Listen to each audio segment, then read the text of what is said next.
हम लोग डिस्कस कर रहे थे कॉम्प्लेक्स नंबर 5.1। तो आज से हम लोग स्टार्ट करते हैं 5.2। ठीक, इसमें दो तीन चीजें हम लोग डिस्कस करते हैं। इसमें हम लोग मॉडुलस के बारे में डिस्कस करेंगे, आर्गुमेंट क्या होता है और पोलर फॉर्म, ठीक, इनके बारे में डिस्कस करेंगे। फिर हम इनके क्वेश्चन करवाएंगे। ठीक है, समझने की कोशिश करते हैं कि मॉडुलस क्या होता है, आर्गुमेंट क्या होता है और पोलर फॉर्म क्या होती है। उसके लिए हम एक फिगर आपको बना के दिखाते हैं। यहाँ पर मैंने फिगर बनाया, ठीक है। मान लीजिए फिगर हमने बनाया, आपको पता है ये x होता है, ये x डैश होता है, ये y होता है और ये y डैश। हम ये कहते हैं कि हमने यहाँ से यहाँ लेकर के मान लीजिए यहाँ x डिस्टेंस कवर की, क्या की x, और x डिस्टेंस कवर करके यहाँ पर आ गई, तो ओरिजिन होता है, आपको पता ही है, ठीक, वो होता है, ठीक, ओरिजिन होता है। हमने माना इस ओरिजिन से x डिस्टेंस कवर करके हम कहाँ पर आ गए, यहाँ, और हमने माना कि हम y पर डिस्टेंस पर कवर करके कहाँ पर आ गए, यहाँ पर कवर करके। ठीक, अच्छा, तो अगर हम लोग इसको प्लॉटेड करें तो इनको यहाँ से यहाँ अगर हम मिलाएं और यहाँ से यहाँ मिलाएं तो यहीं पे तो ये पॉइंट आएगा, यहीं पे तो पॉइंट आएगा। अच्छा, तो हमें ये पता चल गया कि ये जो पॉइंट है आपका, ये जो पॉइंट है यहीं पे तो पॉइंट आएगा ये, तो इसकी तो एक्स कॉमा वाई बोलेंगे। हमने मान लिया पी पॉइंट है, क्या है पी पॉइंट, पी पॉइंट है। ठीक, अच्छा, तो जो आपका ये x कॉमा वाई दिख रहा है, यानी ये x डिस्टेंस, ये y डिस्टेंस, प्लॉट किया तो ये पॉइंट यहाँ पर आ गया x कॉमा वाई, तो इसको हमने बोल दिया p पॉइंट। इसी को बोलते हैं आर्गुमेंट, जिसको हम लोग r से रिप्रेजेंट करते हैं। किससे रिप्रेजेंट करते हैं, r से। और ये r होता क्या है, अंडर रूट x का स्क्वायर और ये y का स्क्वायर। अच्छा, x और y भी जान लें क्योंकि कॉम्प्लेक्स नंबर में है, तो जो x वाला पार्ट होता है रियल पार्ट होता है, जो y वाला पार्ट होता है इमेजिनरी पार्ट होता है। यानी जो x एक्सिस पर होते हैं वो रियल पार्ट होता है, जो y एक्सिस पर होते हैं वो इमेजिनरी पार्ट होता है। क्लियर है कॉन्सेप्ट? अगर इतना कॉन्सेप्ट क्लियर है तो हम आगे बढ़े। ठीक, यानी x वाला रियल पार्ट होता है और y वाला इमेजिनरी पार्ट होता है। ठीक, तो हम मॉडुलस निकाल रहे थे, तो मॉडुलस यही r होता है। क्या होता है, r, क्या होता है r, और r बराबर होता है अंडर रूट x का स्क्वायर प्लस y का स्क्वायर। क्लियर हो गया? क्या होता है, r बराबर होता है under root x square plus y square. जिसको नहीं दिख रहा है वो यहाँ देख लीजिए, जो मॉडुलस होता है r, और इसको बोलते हैं x square plus y square. ठीक, अच्छा, x क्या होता है, ये होता है आपका रियल पार्ट होता है, और y क्या होता है आपका इमेजिनरी पार्ट होता है। ठीक, आपको मॉडुलस पता चल गया। अब आपको ये पता होना चाहिए कि ये आर्गुमेंट क्या होता है। आर्गुमेंट मान लो हमने एक एंगल मान लिया थीटा, क्या मान लिया थीटा। आर्गुमेंट मतलब होता है एंगल से, एंगल का मतलब स्लोप से, एंगल का मतलब होता है स्लोप। तो ये आर्गुमेंट कितना होता है, यानी एंगल, एंगल का मतलब स्लोप यानी ढलान। तो इस एंगल को हमने मान लिया कि ये जो स्लोप है यह क्या है, थीटा, क्या है, थीटा। इसी को हम लोग बोलेंगे आर्गुमेंट। तो बात समझ में, जितना स्लोप होगा वही होगा आर्गुमेंट। ठीक, अच्छा, फिर अब एक बात आती है कि पोलर फॉर्म क्या आती है, पोलर फॉर्म। हमने दो चीजें आपको बताई, मॉडुलस और आर्गुमेंट। मॉडुलस होता है आपका आर, जो मॉडुलस आपका होता है, मॉडुलस आपका क्या होता है, वो होता है आर। ठीक, जिसको हम लोग बोलते हैं under root x square plus y square. क्या होता है, यानी कि रियल वाले पार्ट का स्क्वायर और प्लस इमेजिनरी वाले पार्ट का। ठीक, और फिर आता है हमारा पर आर्गुमेंट। क्या आता है, आर्गुमेंट, क्या आता है, आर्गुमेंट। ठीक, जिसको हम लोग थीटा बोलते हैं। क्या बोलते हैं, आर्गुमेंट को हम लोग क्या बोलते हैं, थीटा। तो ये याद रखिएगा, ये थीटा। ठीक, आर्गुमेंट का मतलब क्या है, ढलान यानी स्लोप, यानी ये थीटा अगर हम निकालेंगे तो वो आर्गुमेंट आ जाएगा। अब हमको एक चीज और बतानी है, फिर हमें पता चलता है कि हमारे पास ये क्या होता है, ये तो हमने पॉइंट क्लियर कर दिए। अब हमें पता होना है कि हमारा पोलर फॉर्म क्या होता है, क्या, पोलर फॉर्म। तो पोलर फॉर्म क्या होता है ये जरूर जानिए। पोलर फॉर्म का मतलब ये होता है कि जो कॉम्प्लेक्स नंबर आपको दे रखी है, जो कॉम्प्लेक्स नंबर आपको दे रखी है, उसको आप r plus r cos theta plus i sine theta में रिप्रेजेंट करिए, यही पोलर फॉर्म की। यानी जो भी कॉम्प्लेक्स नंबर आपको दे रखा है z बराबर a प्लस आई बी, उसको आप पोलर फॉर्म में रिप्रेजेंट करेंगे, यानी r ब्रैकेट में cos theta plus i sine theta, इसको बोलते हैं पोलर फॉर्म। क्लियर है, कॉन्सेप्ट बिल्कुल क्लियर हो गया होगा। ठीक है, कॉन्सेप्ट क्लियर है ना। पोलर फॉर्म क्या होती है, r ब्रैकेट में cos theta plus i sin theta. अब हम आगे क्वेश्चन की तरफ बढ़ते हैं और बाकी चीजें वहां पर आपकी सॉल्व हो जाएंगी। चलिए, अब हमने एक क्वेश्चन देखा है, क्वेश्चन में क्या निकालना है, कॉम्प्लेक्स नंबर z बराबर दे रखा है -1, z बराबर क्या दे रखा है, z बराबर -1 और i√3 दे रखा है। हमको सबसे पहले क्या निकालना है, मॉडुलस यानी r और आर्गुमेंट निकालना है थीटा, दो चीजें निकालनी। तो पहले देखिए मॉडुलस का, मॉडुलस तो बहुत आसान होता है। मॉडुलस के लिए आपको फॉर्मूला पता है, r बराबर क्या होता है। देखिए सबसे पहले आप क्या करिए, इस पोलर, देखिए हम पोलर फॉर्म से हम निकालेंगे, दोनों चीजें निकालेंगे। आप क्या कीजिए, जो ये कॉम्प्लेक्स नंबर z पर -1 और -i√3 रखा है, इसको आप लेट कर लीजिए। क्या करिए, लेट करिए, लेट करने ज्यादा सही रहेगा। माइनस आप लेट कर लीजिए कि -1 और i√3, जिसको आप जानते हैं ये कॉम्प्लेक्स नंबर है। क्या है, -1 और i√3 क्या है, कॉम्प्लेक्स नंबर। और इसको पोलर फॉर्म के फॉर्म में मान लीजिए r cos थीटा और i sin थीटा, यही तो पोलर फॉर्म होती है। अच्छा, जब आप इसको मान लेंगे तो फिर इसका मतलब आप इसको ये भी लिख सकते हैं -1 और i√3। ठीक, क्या आ जाएगा, ये r cos थीटा प्लस आपका आ जाएगा i r sin थीटा, यही तो आ जाएगा। ठीक, अब आप कंपेयर कर दीजिए, तो रियल की रियल से होगी, यानी रियल वाला ये वाला पार्ट ये रियल से कंपेयर हो जाएगा, और ये वाला इमेजिनरी, भाई i वाला i से होगा और रियल वाला रियल, ये रियल वाला पार्ट ये रियल से कंपेयर होगा, और ये जो इमेजिनरी वाला i वाला पार्ट i से कंपेयर होगा। तो हमने यहाँ पर देखा कि हमारा r cos थीटा बराबर कितना आ गया, -1 आ गया। और यहाँ पर हमने देखा, देखिए i तो कैंसिल ही हो जाएगा, i कैंसिल हो जाएगा, तो हमारा r sin थीटा क्या आ जाएगा, r sin थीटा आ जाएगा हमारा।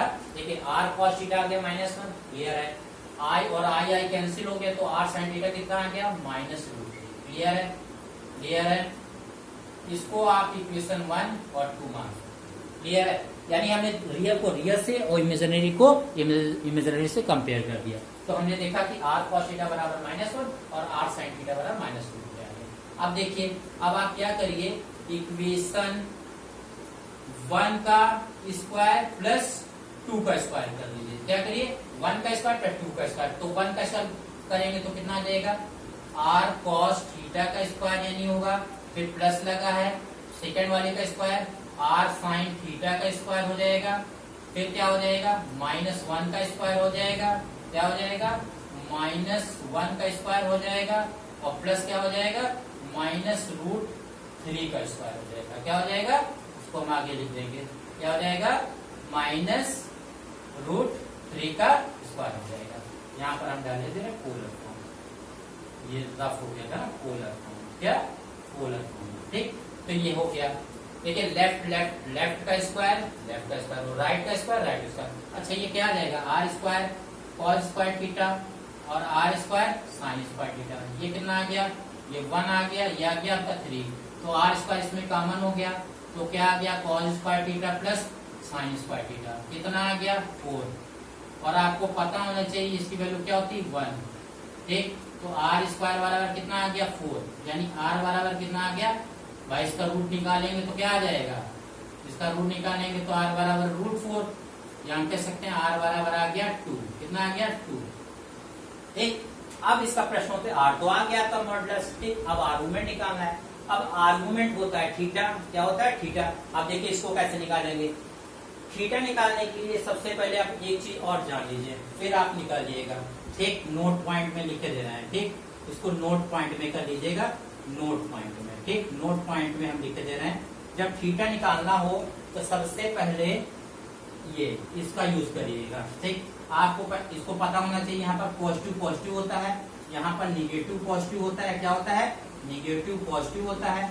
यहाँ पर क्या होता है, निगेटिव होता है, और यहाँ पर पॉजिटिव निगेटिव होता है। ठीक, पॉजिटिव निगेटिव पॉजिटिव निगेटिव। आपको पता है ये फर्स्ट कोऑर्डिनेट होता है, ये होता है सेकंड कोऑर्डिनेट होता है, ये आपका होता है थर्ड होता है, और ये आपका होता है फोर्थ होता है। फोर्थ कोऑर्डिनेट होता है ना, यही होता है।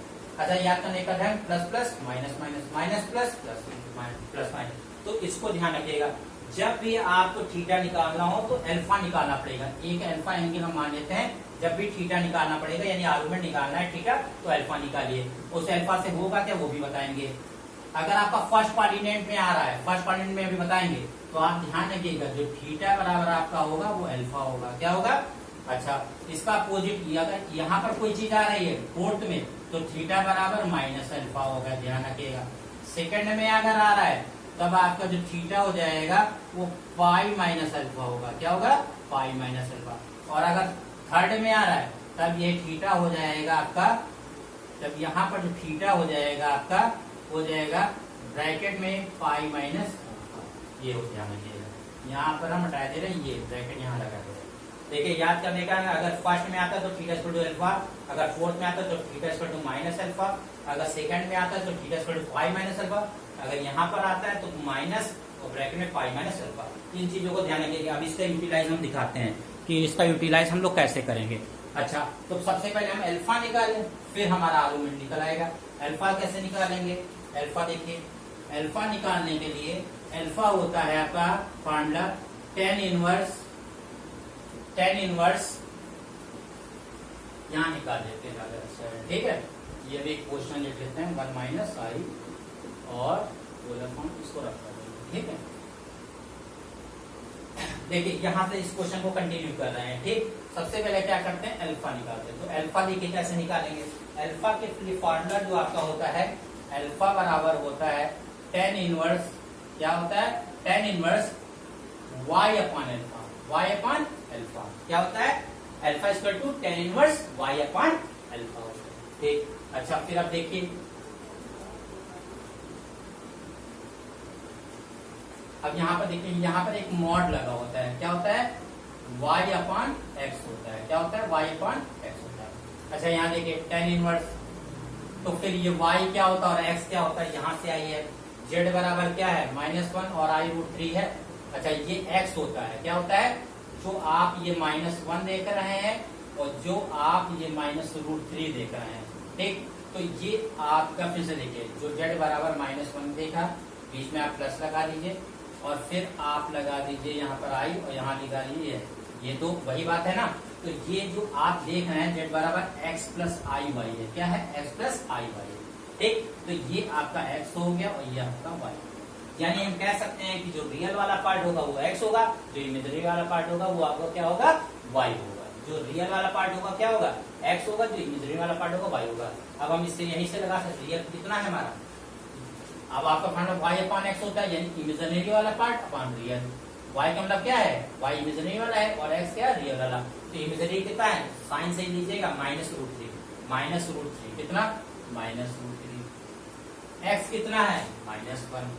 और अगर नहीं सही है तो इसको इस फॉर्म में कर लीजिएगा, -1 बीच में प्लस लगाइए, आई इधर लिखिए और इसको ब्रैकेट में लिखिए, आपका सही हो जाएगा। x प्लस आई वाई से कंपेयर कर दीजिए, ये x आ जाएगा, ये y आ जाएगा। वैसे आप यहीं से कर लीजिएगा, ये x हो गया और ये y, लेकिन साइन से मॉड लगा दीजिएगा, मॉड से आपको क्लियर हो जाएगा। इसको क्लियर है, इसको रख करते हैं। तो आपका अल्फा आपने देखा कि tan इनवर्स क्या आ गया? माइनस माइनस कैंसिल हो गया, √3 आ गया। क्या आ गया? √3 आ गया। कितना आ गया आपका? √3 आ गया। मॉड लगा है, ध्यान रखिए। अच्छा, मॉड का मतलब है अगर निगेटिव आता तो पॉजिटिव हो जाता है, ये तो पॉजिटिव है, ऑलरेडी पॉजिटिव आ जाएगा। क्या आ जाएगा? पॉजिटिव आ जाएगा। क्या आ जाएगा? यहाँ से क्या आ जाएगा? पॉजिटिव आ जाएगा। तो पॉजिटिव में हो गया, √3 आ गया, ठीक। तो अल्फा बराबर tan इनवर्स √3 का मतलब क्या होता है? tan पाई बाई tan 60 का मतलब कितना होता है? tan 60 का मतलब हो गया π/3। tan 60 की वैल्यू कितनी होती है? π/3, ठीक है। तो यहाँ पर tan π/3 हो गया, तो अल्फा बराबर कितना आ गया? यानी यहाँ पर आ गया आपका π/3। √3 उससे 60 होता है, 60 का मतलब होता है π/3, तो tan में से tan करके π/3। अब हमारा कितना हो गया? अल्फा इक्वल टू π/3 आ गया। अब देखिए आर्गुमेंट देखिए कैसे निकालेंगे। आर्गुमेंट निकालने के लिए फॉर्मूला क्या होता है? आर्गुमेंट, ये देखिए आर्गुमेंट, ठीक है। आर्गुमेंट अगर आपको निकालना है तो आर्गुमेंट कितना होता है? थीटा होता है। अच्छा, थीटा। अब ये देखिए क्या होगा, कैसे निकालेंगे। अल्फा तो हमारा π/3 आ गया। आर्गुमेंट निकालने के लिए हमें पॉइंट जानना होगा। जैसे देखिए हमारा पॉइंट क्या है? -1 -√3 है। भाई अगर हम इसको देखें तो x वाला पार्ट ये होता है और y वाला पार्ट ये। x कितना है? -1 और y कितना है? -√3। साइन साइड लीजिएगा, x कितना है? -1 और y कितना है हमारा? -√3। क्योंकि कोऑर्डिनेट के फॉर्म में लिखते हैं तो ऐसे तो लिखेंगे। अगर कोऑर्डिनेट में पहले x आता फिर y आता, तो x वाला कितना है? -1 और y कितना है? -√3। तो माइनस वाला पॉइंट कहाँ होता है? माइनस वाला पॉइंट देखिए, ये देखिए, ये थर्ड में आ रहा है ना। तो फिर आर्गुमेंट क्या होता है? Theta equal to minus bracket में पाई माइनस अल्फा, ठीक। इसका मतलब जो हमें आर्गुमेंट लिखना है पाई माइनस अल्फा। बात समझिए, हमारा ये माइनस माइनस आ रहा है, तो माइनस माइनस का मतलब क्या है, थर्ड पॉइंट में आ गया, तो अब हमें केवल इससे मतलब है, थर्ड वाले से। थर्ड वाले से मतलब है, तो आर्गुमेंट हमारा क्या होता है, theta equal to minus bracket pi minus alpha. देखिए हमने लिख दिया, आप वैल्यू पुट कर दीजिए, माइनस पाई तो ऐसे रहेगा, अल्फा वैल्यू कितनी है, पाई अपॉन 3, ये हो गई। ठीक है, इसको हटा दीजिए, सॉल्व कर लीजिए, 3 pi minus pi upon 3 LCM ले लीजिए, कितना आ गया, माइनस 2 पाई अपॉन 3, तो ये आपका आ गया थीटा। तो ये रहा आपका आर्गुमेंट। ठीक, आपसे क्वेश्चन में तो इतना ही पूछा था फिलहाल। ठीक, माइनस कितना, 3 पाई से पाई किया, 2 पाई अपॉन 3 किया है। अब देखिए क्वेश्चन में तो सिर्फ आपसे इतना ही पूछा था, लेकिन अगर बाई चांस पोलर फॉर्म पूछ ले, क्या पूछ ले, पोलर फॉर्म, तो पोलर फॉर्म भी हम इसी में बता सकते हैं। पोलर फॉर्म क्या होती है, r cos theta plus i sine theta, यही तो होती है पोलर फॉर्म। तो वैल्यू रख दीजिए, आर कितना है, आर आया है 2, कॉस थीटा कितना है, माइनस 2 पाई अपॉन 3, और यहाँ लिखिए आई साइन कितना, माइनस 2 पाई अपॉन 3। ये रहा आपका पोलर फॉर्म। ठीक, ये बस कुछ नहीं किया, आर रख दिया हमने 2, और थीटा वैल्यू कितनी आई, माइनस 2 पाई अपॉन 3, और थीटा माइनस 2 पाई अपॉन 3, तो ये पोलर फॉर्म भी आ गई। तो एक ही क्वेश्चन से हमने सब कुछ कवर कर लिया है। ठीक है, तो इस तरीके से करते हैं। चलिए मिलते हैं नेक्स्ट क्लास में। Thank you.